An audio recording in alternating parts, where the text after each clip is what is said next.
You are now listening to The Sexy Escort Guide, discussing everything fascinating about the world of paid companionship. And now, here is your sexy host, Exotic Vivian. Hey guys, welcome to episode 122 of the Sexy Escort Guide podcast.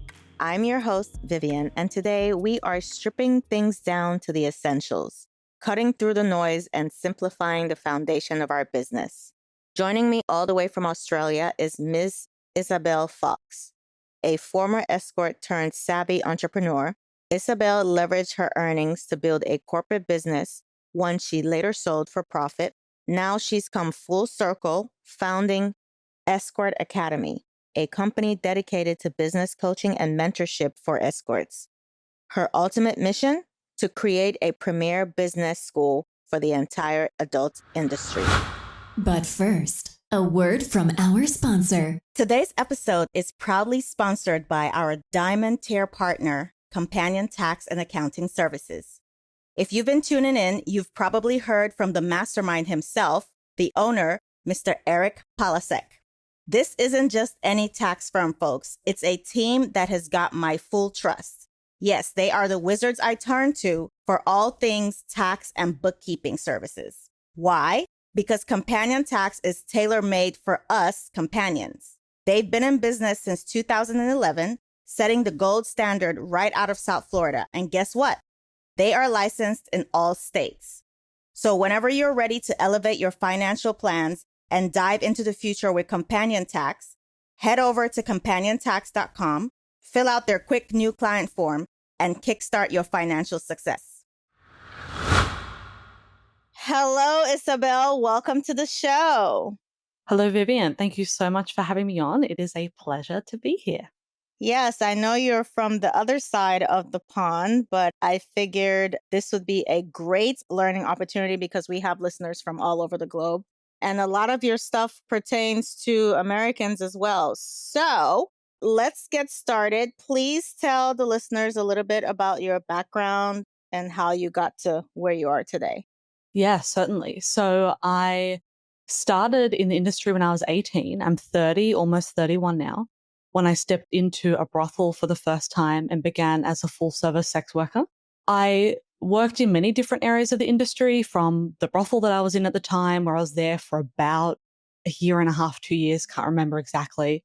Worked with agencies, did some sugaring, and eventually went private. And I spent the majority of my working career, which was 6 years, from the age of 18 to 24, as a private escort. Then I started doing one-on-one mentorship with other escorts. You know, it started like Vivian as my friends because they saw what I was doing and they wanted some help. And I found that I was really passionate about it. So I started to do that more and more.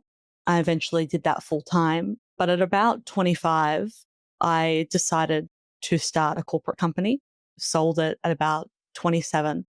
And I spent 3 years with that business. I sold it to a private equity firm. I learned so much up until the age of 30, which was when I decided a few months ago to start Escort Academy, which is at the moment focused on providing business coaching to escorts.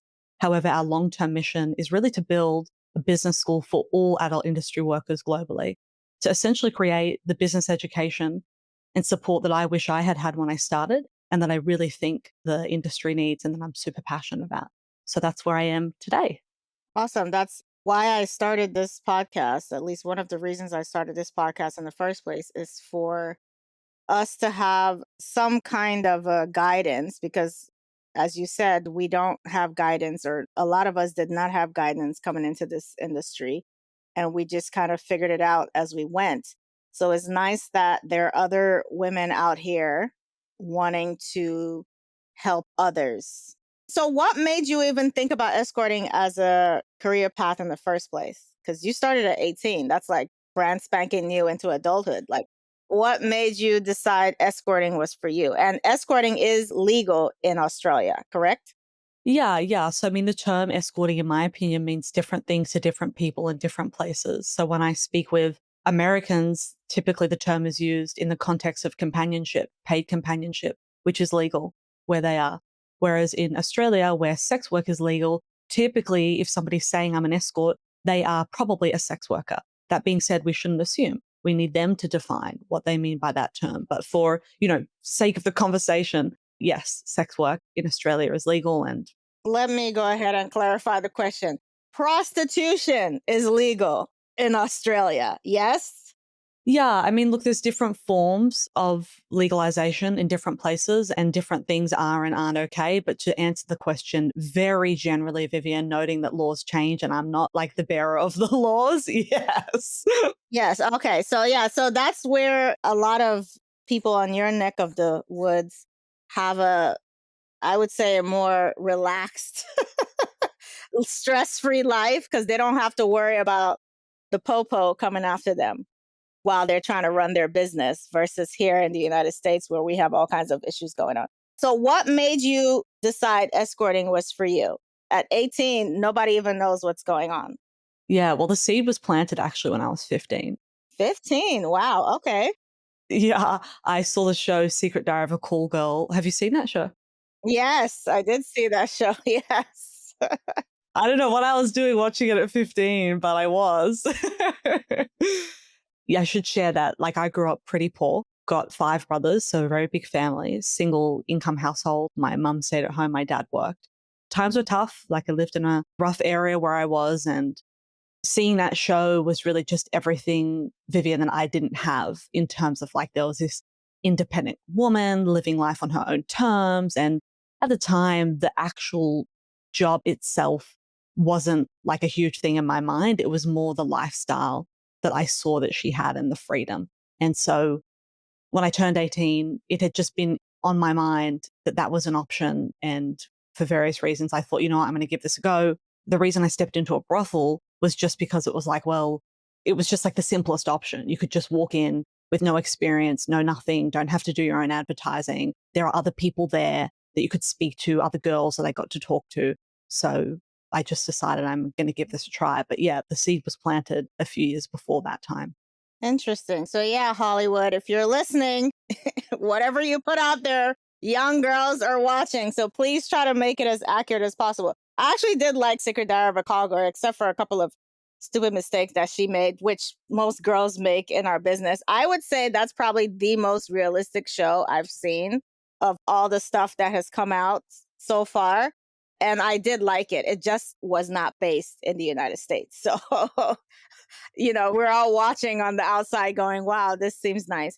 So what do you think is a misconception about escorts in general? I mean, you can go with escorts where you're from, or if you want to answer as a general. Well, my opinion is the misconception is that it's not a real business.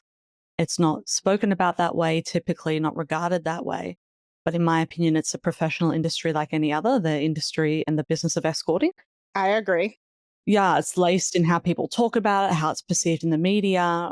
Vivian, I'll like give the caveat that actually not everybody thinks that way. And the more I engage with people and civilians, the more I'm seeing that actually there's more open-minded people than I would have originally thought that there were, which is nice. Yeah, I think social media has definitely lent a hand to that because now more and more, although sometimes I cringe at it, but more and more girls are discussing the day-to-day aspects of sex work in general, from strippers to escorting to porn. People are more open, the whole a day in the life of, so to speak. And I feel like now more and more people are actually more open to it. But yeah, I agree with you. They do not see it as a business. The minute you throw sex into anything, their brains shut down and they feel like, nothing else matters. It's just sex. No business, just sex. It's so funny because it's like I've worked with a lot of business coaches and they don't all respond this way, but some of them just simple like, oh, what issues do you have in that business? Like, you're right. It's like they can't get past the sex. And I'm like, you know what, buddy? All the issues you have in your business are the exact same. The same thing. It's because they view sex as like something that should not be mixed with business. I feel like that's what the world is dealing with when it comes to sex work, is that's one of the reasons why I really don't like that phrase, sex work. I just feel like people think sex and work are not in the same sentence. Like they don't feel like sex is work. So they never look at it in that way, like it's a business. They just think sex, sex, and then that's it. Nothing else registers in their mind. But this is a business like any other. Another reason why I started this podcast. Yeah, I think honestly, most people haven't had cause to think about it. Like, why would they? Their day to day life doesn't entail that. But I think you're right. Like, with the rise of social media, more exposure, people sharing their experiences, just like there was a time homophobia was rampant and people didn't understand homosexuality. I think the tide will turn and people will start to question belief systems that they previously never had a reason to. And fair enough, they're just living their lives. I'm sure there's so many things I've never questioned that I have uneducated, uninformed beliefs on. And if there's no cause to question it, then why would you? You've got your own problems to deal with. So my hope is that more people have that opportunity because of the way society is trending. And I see hopefulness for that personally. Fingers crossed. But, there are plenty of businesses that we don't know about. But when we hear about it, we're not meeting it with disdain. We're meeting it with naivety, and we're meeting it with, oh, I didn't even know that was a thing. Tell me more. Whereas most people are meeting it with, sex, dirty. That's a story for another day. Let's move on. What is one misconception people have about you? Yeah, so I try not to assume in general what people think of anything or about me until I hear it from their mouths directly. So I couldn't answer that unless somebody was in front of me saying, this is what I think of you. And then I could say, well, why do you think that? And we could have a conversation, right? But I can speak to when I was working because I heard it, like that was said to me and I was able to kind of seek to understand it, was that clients assumed when I was particularly working in a brothel that I must have been there out of duress. I must have been there because I had no other choice because of their perception of the industry and of sex work. And I think as well upon meeting me and thinking, oh, why aren't you doing something else? But that was a misconception. I was there out of choice. I wanted to be there. I was happy to be there. I could have done other things, but I chose that freely. So I'd say that that's one that I feel certain people have had at a time. Yeah, and you're probably not alone because a lot of the people trying to save hoes feel like everyone is trafficked and need to be rescued. So that's like a whole and another thing in people's brains when it comes to sex work is that, certainly no one could be doing this of their own accord. We must all be forced and dire straits. Yeah, and either knowingly or unknowingly, right? You're knowingly being forced or you're in denial that you could be doing something else. There's the denial argument. You couldn't possibly have autonomy. It's all like coerced. Yeah, crazy. So let's talk about your recent post on Twitter. Got a lot of the escort world turning. You made a video. I think you also posted this on TikTok about when a guy asks for like an additional service or wants to extend, and you gave, a way for the escort to get her money at the end of the session. And a lot of girls were in the comments very upset, saying that you were leading the newbies astray. And that's a very surefire way of getting stiffed, getting shorted and not getting their money is if they wait till the end of the session to collect. Do you want to clarify? That was a very polarizing post. Yeah, well, social media is a polarizing place to be in general, really, isn't it? So if you step into that world, you accept that's what you're stepping into. Yeah, I'm very happy to clarify. So I wrote that post literally as a lot of my content is written off the back of a conversation with a private escort. For the last 13 years, that's what I've been doing primarily, private escorting, working with private escorts. And so the context of which I wrote that was specific to this scenario. My mentee said to me, hey, sometimes clients add a service during the session, mid coitus, when they've previously said that they didn't want to do it. I really want to not make the situation awkward. Like, how do I keep the booking smooth, but still ensure that everything goes according to plan? Like, that was the question. I've dealt with that many times, like particularly working in a brothel, right? At the start of your session, client gets presented with the options, sexually typically, and the fee associated with that, and they make a clear choice. You collect the fee that they've agreed to, and then you're in the booking, Vivian, like having sex, and they decide that they want to do a service they previously said no to, that they already know the price of. Now, you've already collected the full fee. presumably trust this person enough to still be continuing by having sex with them. They're in the heat of the moment. You want to get the fee, but because they're in the heat of the moment, literally probably inside you, to say to them, oh, sure, that's an extra $100. Just get up, go get that $100, give it to me, and then we'll keep going. In my experience, doesn't serve the purpose of you getting the extra fee, of providing the experience that you want to provide. And so when I've been in that situation, I would say exactly what I said to my mentee, which is I would respond excitedly because that's what they want to hear, make reference to the business side to confirm we're adding a service here and that you understand that because we already spoke about it. And then I would continue on. And then at the end, they would give me the money. And in all the years that I did that, I never had an issue with it. And certainly no one that I know who is treated like that has had an issue. And it's been the most successful way to get the extra fee. But there was certainly, Vivian, context missing in that video, which was a learning to me at the moment where getting so much more exposure than ever before to a broader range of escorts, whereas previously, I think, really I've been mostly dealing with private escorts who would have that level of context. Good learning just to know that sometimes I have to think of extra things around the experience that I would usually assume the listener would know because they're doing the job. So that was the context, and I could have provided more clarity for sure. Yeah, that definitely makes sense. And then, we're dealing with two different things. So when you're working in a brothel, that's a completely different thing versus private. But even then, you also mentioned the trust between the client and the escort. So with the brothel situation, I feel like the guy is not just going to walk out of there without paying because that's a business. It's the private side that girls might be a little concerned that the guy will, try to abscond with their money. I just feel like, yes, in the context that you just said now, if he already knows that there is an extra fee for whatever the hell he's asking for extra, that's already there. He knows this. You guys have talked about this. He just chose to not do it before, and then he decided he wanted to do it. There's trust there. If there is no trust, please don't do this with somebody that you feel sketchy about.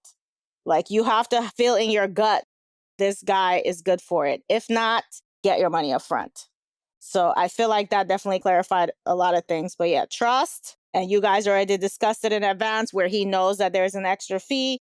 She's not saying just trust any Joe Blow off the street to pay you after the service is done. Make sure you guys have built that rapport. So that way your session goes smoothly.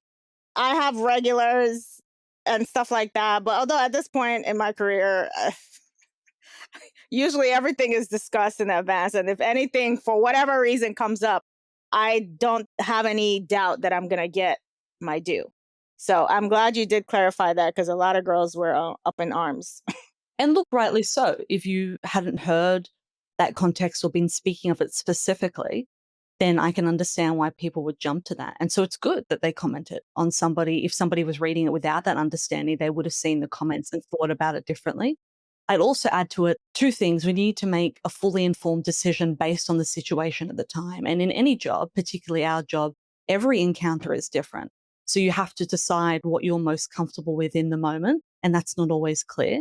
And secondly, the suggestion that I've made does carry a level of risk in that, yes, they may not pay. However, in my experience, it's a higher risk that they're not going to pay at all if I try and stop the session and get them to go up and get money. So in the moment, I have to make the decision based on the context that I have. Do I want to take the risk they may not pay at the end? Or do I take the risk that if I say, yes, but you have to go get money, that they say, oh, don't worry about it because like they're in the middle of us having sex and I don't want to get that. So I have to make that call. I've met escorts who take bigger risks than that based on their opinion at the time. And it's a risk that I wouldn't take. Like I had a mentee who would extend bookings and not quote fees at all. And then at the end, she would figure out the quote of the extension. And I was kind of like, that isn't how I would handle it, but she was happy to do that. So it's not for me to tell her what is and isn't okay. But of course, I bet there are times where she had some uncomfortable conversations. So we just have to use our best judgment. And also too, we've had this particular mentee of mine who asked the question was an Australian mentee. She was a private escort and she sent her full service list in advance with the fees. And so she had the benefit of providing clarity around what each service costs. Whereas an American may not have had that depth of conversation. And so a different path might be appropriate. Exactly. I mean, this whole business is a risk, as with any business where you're performing a service. You could perform the service and then the customer could decide not to pay, and then there's whole conflict. But I just feel like when it comes to this world, that whole conversation about money seems to be a strife. Like even in the sugaring scenario, and I just feel like as time goes on, you figure out your own way and your own finesse, so to speak, to make things flow smoothly because nobody seems to want to talk about money, even though we all know why we're here. There is a lot of strife around money discussions on both sides. I just feel like, there's like a negative connotation with money in that people feel like things that are worth doing should be done freely. But sadly, we live in a capitalistic society and we got bills to pay. So if we're not benefiting, and that goes both ways, then why are we here? But I just feel like when it comes to the subject of money, people just feel like, oh, things that are worth doing, pleasure and all that stuff should be done freely. Emphasis on free.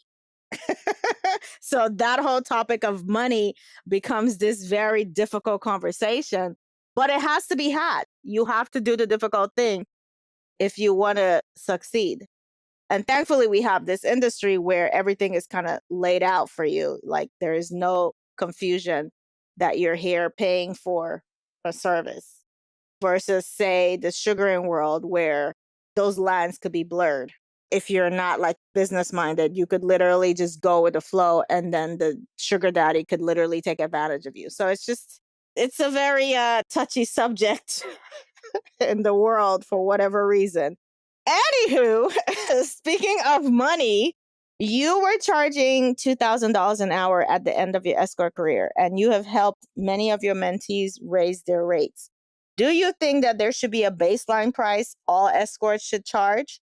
I think no, that individual escorts should begin with the end in mind. So, and this is what I take my mentees through. How much do you want to be making? How many hours do we want to be working? Then we reverse engineer those numbers. And the reason I got to 2,000 an hour was simply to almost an extent a requirement. When I first started, I was doing $155 an hour in a brothel.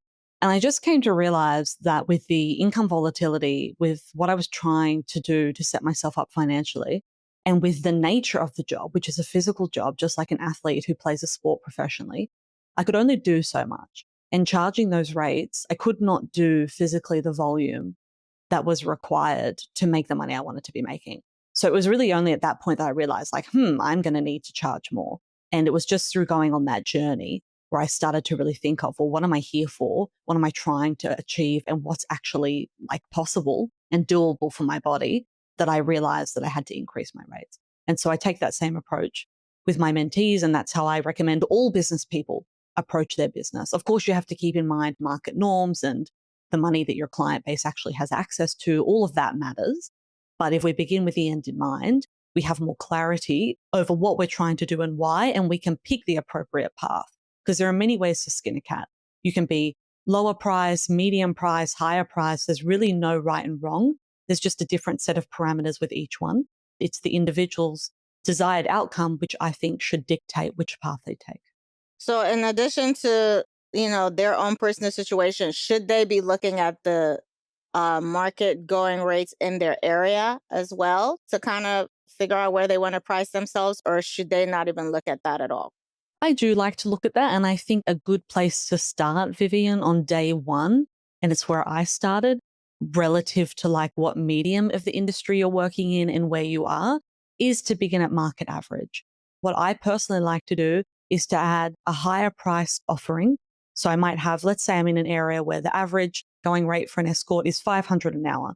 I'll have an entry-level service experience at $500 an hour.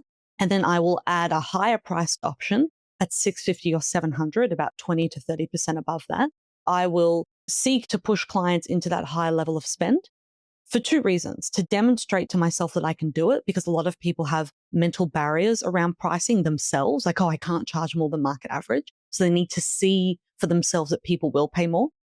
And also to have clients who are maybe a bit price sensitive coming in at the market rate and then being upsold to a higher level.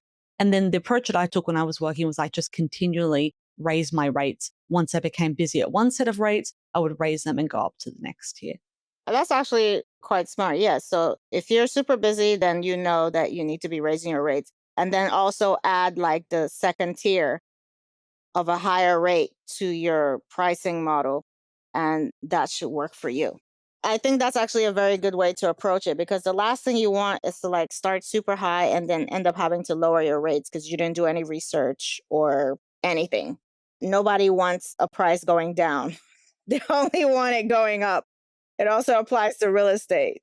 Price your house too high and then end up reducing the rate. People are going to think something's wrong with it. So start low, add the extra tier, and then based on how busy you are, adjust accordingly. Or start market average rather, because you know that it's working. That's another reason too, Vivian, is when you're new to business in any business, and I would say the same thing to a cosmetic nurse, a personal trainer, a doctor who asks for my business advice. When you're beginning, there's so much to learn and there's so much to figure out. What works is copying what is working. If everybody's charging 500, there's a very solid chance that people are paying 500. And just because you charge 500 today doesn't mean you're locked into it forever. But let's get started, let's get some revenue coming into the door, let's get some experience.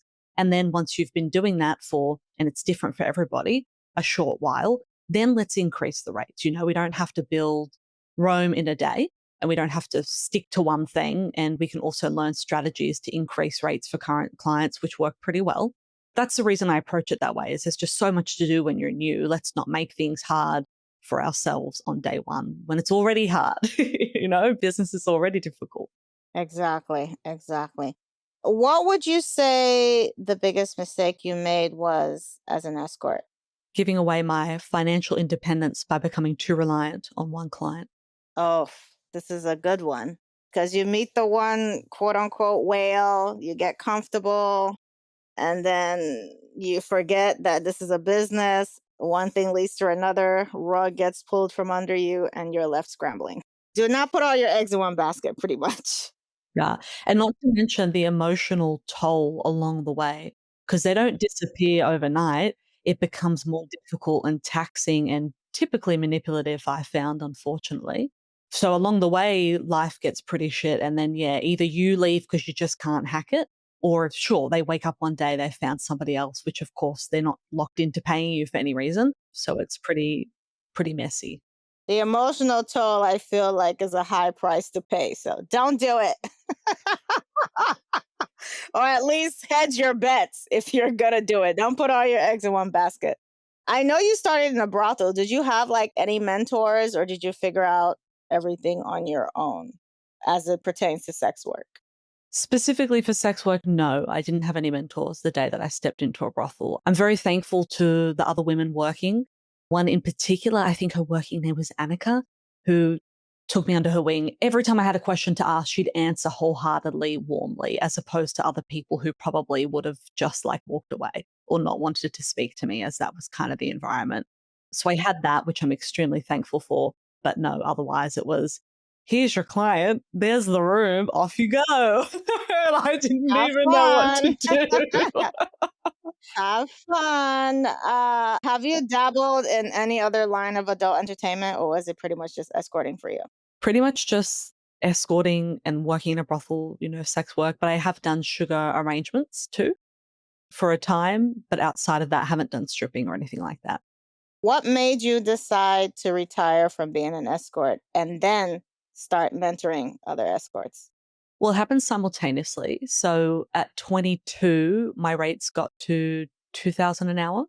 And I had a lot of friends in the industry because I'd been, entrenched in that job since I was 18. So it was just a natural progression. Like I started helping friends and then started doing it more professionally. And that grew. And at one point, it became clear that I was ready to leave the job. I just didn't want to go anymore. So I stepped out of it. And then shortly after as well, started the corporate business. So there was no clear decision. It was really the natural evolution of building one business and then stepping into another.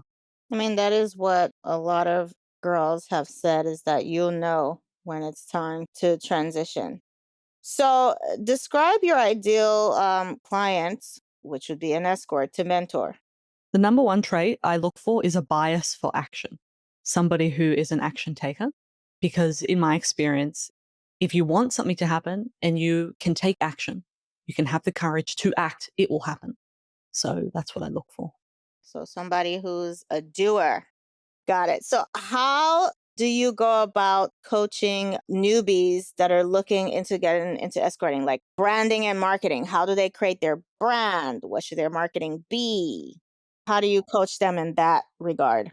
The most important thing I teach my mentees, and that I learnt the first business mentor I had when I was 19 or 20, who was a male business mentor, is to think from the customer's perspective.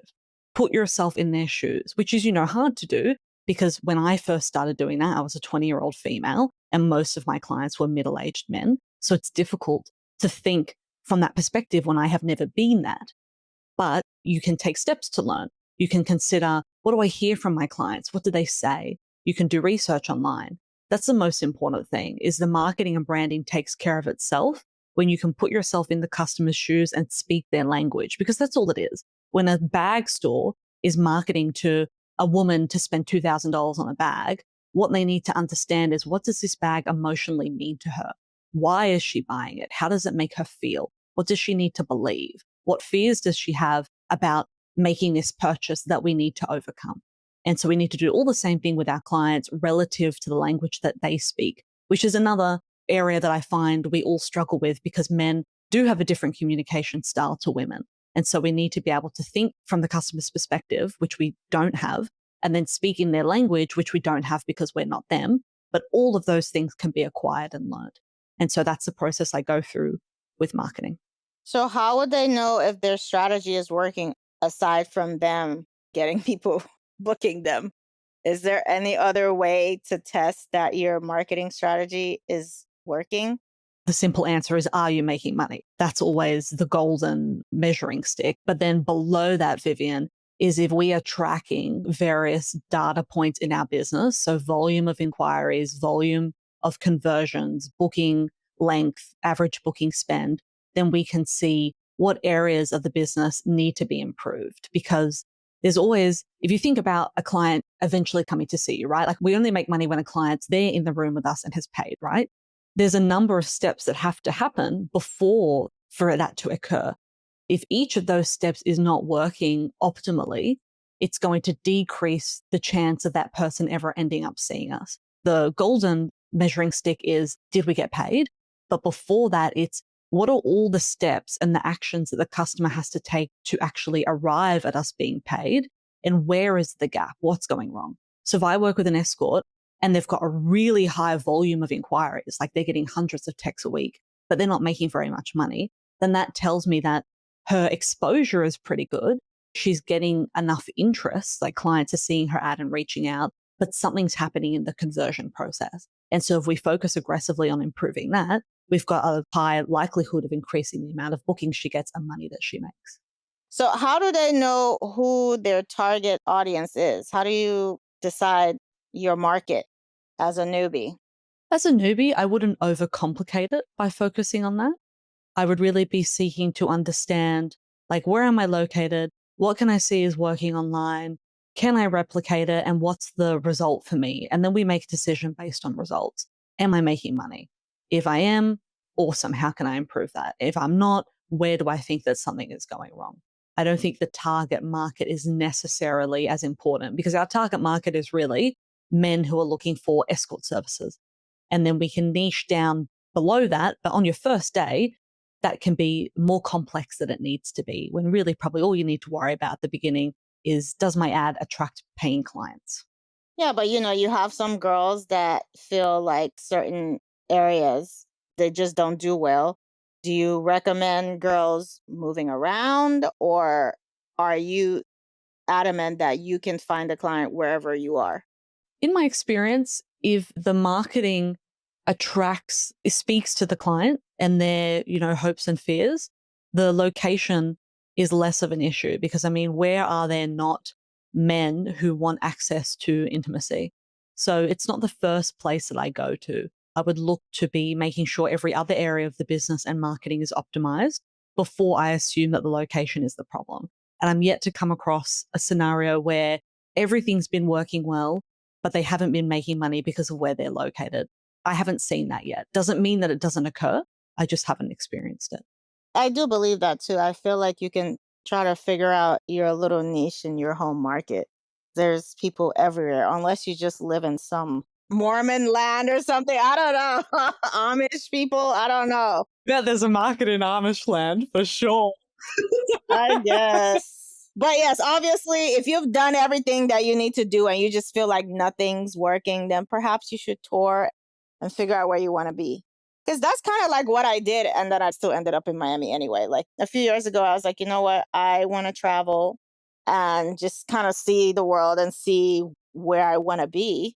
Of course, I ended up back in Miami, but I traveled to Australia. I did very well in Australia. I spent 2 months in Australia, actually.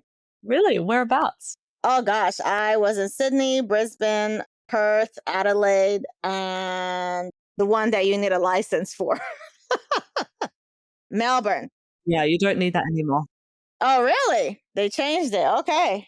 I mean, I still work there, but I'm used to being in America where, everything is illegal here. So that didn't really phase me. I took my time traveling all over. I spent a lot of time in Dubai and Europe just to figure out, do I need to be somewhere else? And then it turns out, and I also traveled throughout the US as well. It turns out I still wanted to be in Miami and I made it work. COVID happened just when I settled down. It was perfect timing, really.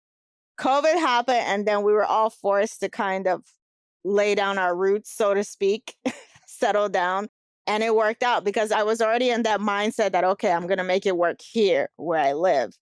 And it worked out. But if you really feel like wherever you live is just not where you want to be, maybe travel and then you'll see.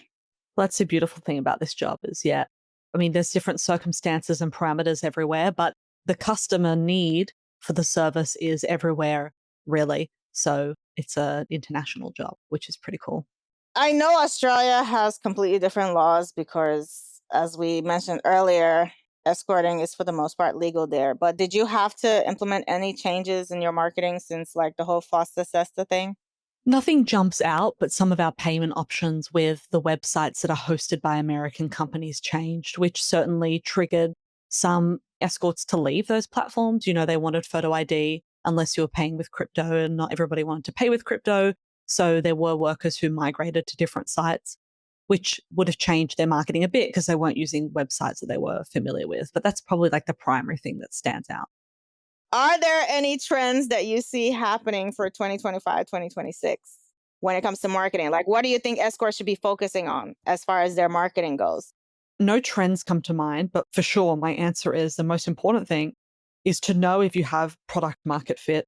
Do you understand what your clients want? And do you know how to communicate that you can provide it? And then, of course, can you actually provide it? So if you just focus on that and understanding that in the context of today, and things do change over time. Like I saw when I first entered the industry, the style of photography was very like high end glamour, which was reflective of what was happening in the media at the time, because of course men are affected by what they see in the media from a like physicality point of view.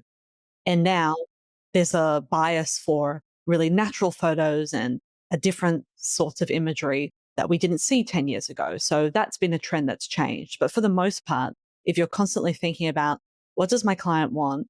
How do I communicate that I provide it? Because of course, when you're advertising online, Vivian, you don't have the benefit like I did when I worked in a brothel of a client stepping in the door and meeting you and speaking with you and having that connection with you. You're doing it all digitally.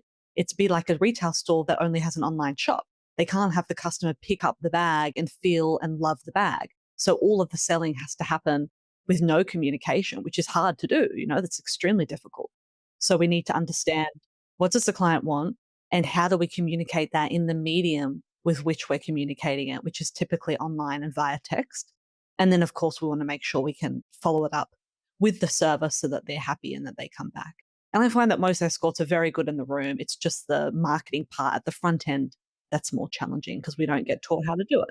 Yeah, because you talk to a lot of us now, and the number one complaint is the whole social media and becoming a content creator because you do have to put out marketing content in ways of photos, which, that's like the bare minimum now. Yes, you need nice photos that depict what you're trying to depict to your clients. But now it seems like we have to be active on Twitter, Instagram, even TikTok, you know, putting out at least consistent content that will speak to clients and the people that we're trying to meet. Do you feel like girls can kind of skate by without doing any of that? Yeah, definitely. Plenty of escorts that I work with are doing 20K and higher months with minimal to no social media presence. It certainly has a place and it can help, but I always focus on the core of the advertising first, which is typically via escort platforms. Like, what does your ad do and how are you communicating once the client contacts you? And then once that's going well, in which case you will be making decent money, then we can look at adding additional things that bolster that even further. So websites, social media, other revenue streams, automating stuff, getting assistance. But if the core isn't working, so you can't demonstrate that you have product market fit, you don't understand what the client wants, they're not consistently coming to you, any of those strategies that you do will be misaligned because you haven't understood at the core what needs to work. Whereas when you get the foundation right, then everything else you do will have maximum impact. So I don't go there sometimes for quite a while with mentees if we don't need. And also, if you don't need to, Vivian, why complicate your life? Most people don't enjoy the experience of creating content and being online because it's hard work and it's time consuming. Shout out to the OnlyFans people. Yeah. Bless them. They definitely put their work in and they deserve every penny.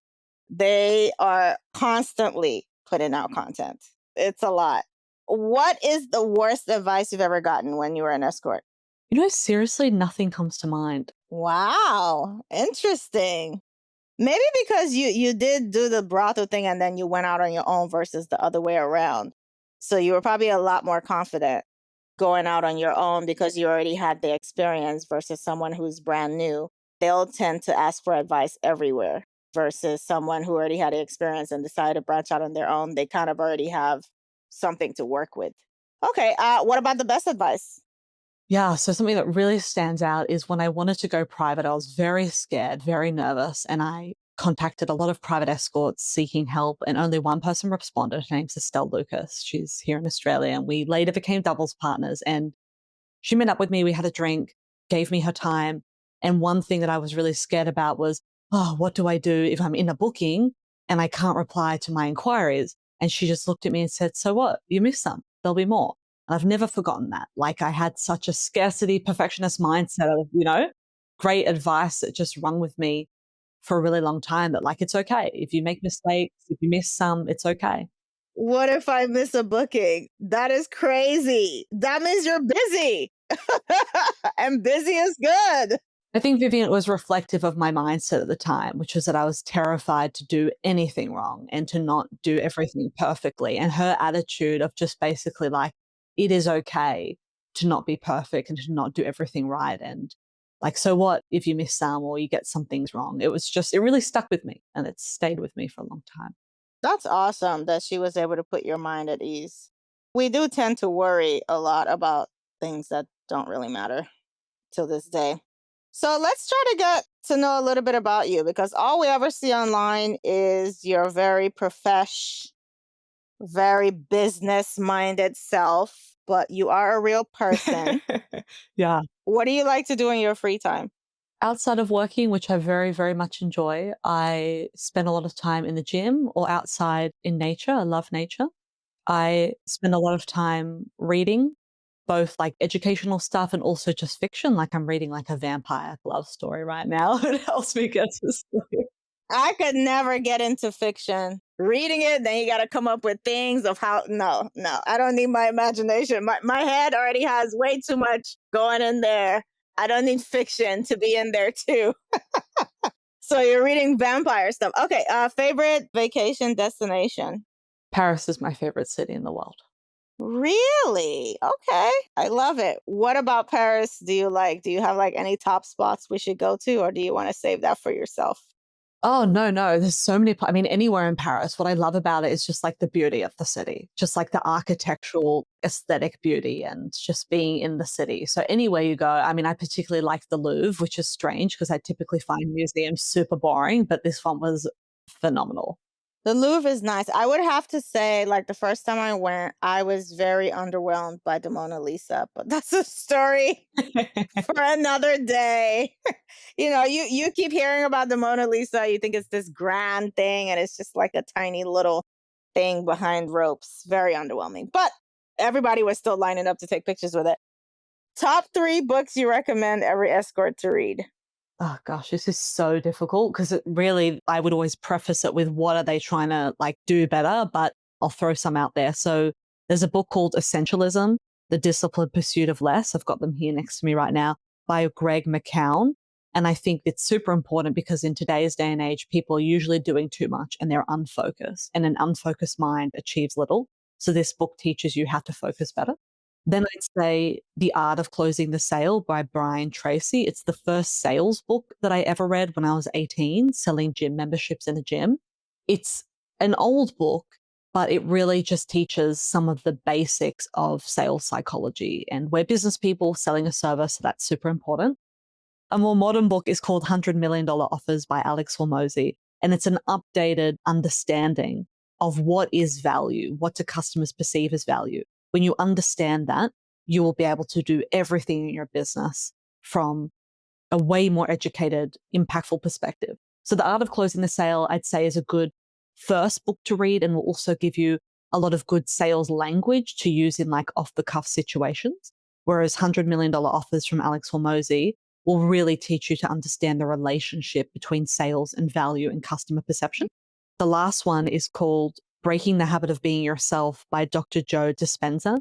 Business is just life, and the better we understand ourselves and go deeper internally into our own psychology, the more effective I think all areas of our lives will be and the more joy we'll experience. So that book is a pretty full-on book, but it's transformative. So in the world where they keep saying be yourself, he's saying don't. Something like that. All the experts disagree. Who do you believe? You have to make up your own mind. Exactly. Is there anything you would advise escorts to invest their money or time in? Yeah, in their personal education, in whatever area of life matters to them most. I agree. Please leave our listeners, both the guys and gals, with some parting advice. I would tell them to never give up on themselves and that I believe in whatever it is that they want to do and to remember that they can do it no matter what. Oh, I love it. So positive. You can do it, guys and gals. So really, that's the advice you have for the men that are booking us? That's the advice I have for all humans. Don't give up, book the girl. Okay, I'm going to add that. I'm going to add that one in there. If you're pursuing intimacy, for sure, don't give in because the booking process is hard. Keep going. Do that screen. You pay that deposit. Yes, I love it. Yeah, I love that. So the men, you heard that. Yeah, for your own sake, do the steps and you will be rewarded with the experience. Don't give up. I believe that you can do it. You got this. We believe in you. Oh my God. Okay, so where is the best place that our listeners can find out more about your services and book you? Of course, I'm going to list all your links in the show notes as well. My website is escortacademy.co, not .com, and you can find me on YouTube, Instagram, and TikTok. My YouTube is Isabelle Fox Escort. Instagram is isabellefox.official, and TikTok is just Isabelle Fox. I wish they were all the same, but sadly, no. They're all different. Yeah, I feel like for me, I was lucky and I got exotic Vivian across the board. But for the podcast, though, I had to either use letters or use the full TSEG podcast. Yeah, I know. I feel you. I feel you. Thank you so much, Isabelle, for taking time out of your day and coming on the show. I really appreciate you. I will continue to support you online. I love seeing your TikTok videos. You're so like profesh.